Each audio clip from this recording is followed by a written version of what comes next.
Soc en Carles Santos i estem en aquest moment al Teatre de Salt, on nosaltres estem preparant una obra que estrenarem aquí i forma part de la programació de temporada alta.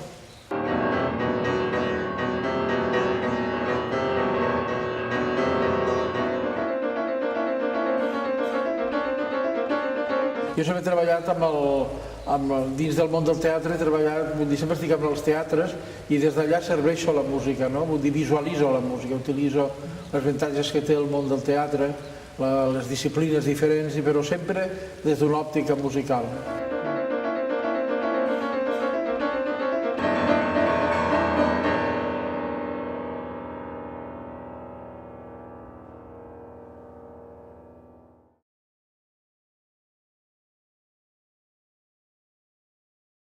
El Schubert té una delicadesa i a més és d'aquests compositors que passen de, diguem, encara no ha arribat al romanticisme, però ja es comencen a donar senyals d'aquest canvi, vull dir, d'estos que estan entremig, no? Vull dir, i ell per mi té una curiosa, per mi i per molta gent, té una curiosa sensibilitat que crec que a mi m'agrada dir, però és el moment de parlar de Schubert.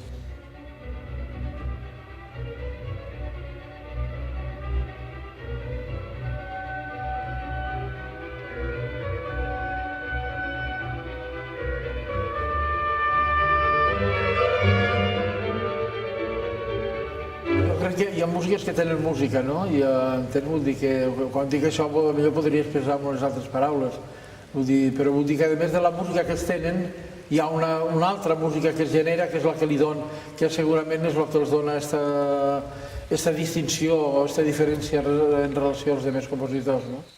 Franz Schubert, de no saber, de Schubert, Schubert, Franz Schubert, de no saber, de Schubert, Schubert, Franz Schubert, de no saber, de Schubert, Schubert, Franz Schubert, de no saber, de Schubert.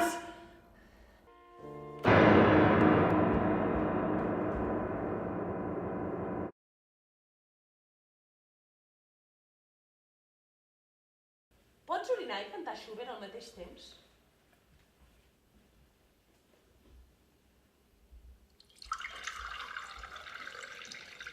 Ich hätt ein Bächlein rauschen vor außen Felsenquellen.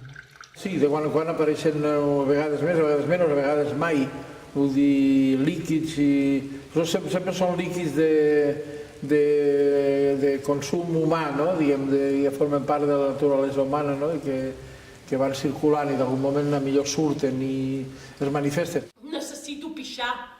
No necessito pixar i cantar Schubert. Pudor! Pudor, pudor, pudor! Pudor, pudor! Pudor! Pudor, pudor, pudor, pudor, brrrr! Brrrr! Pudor!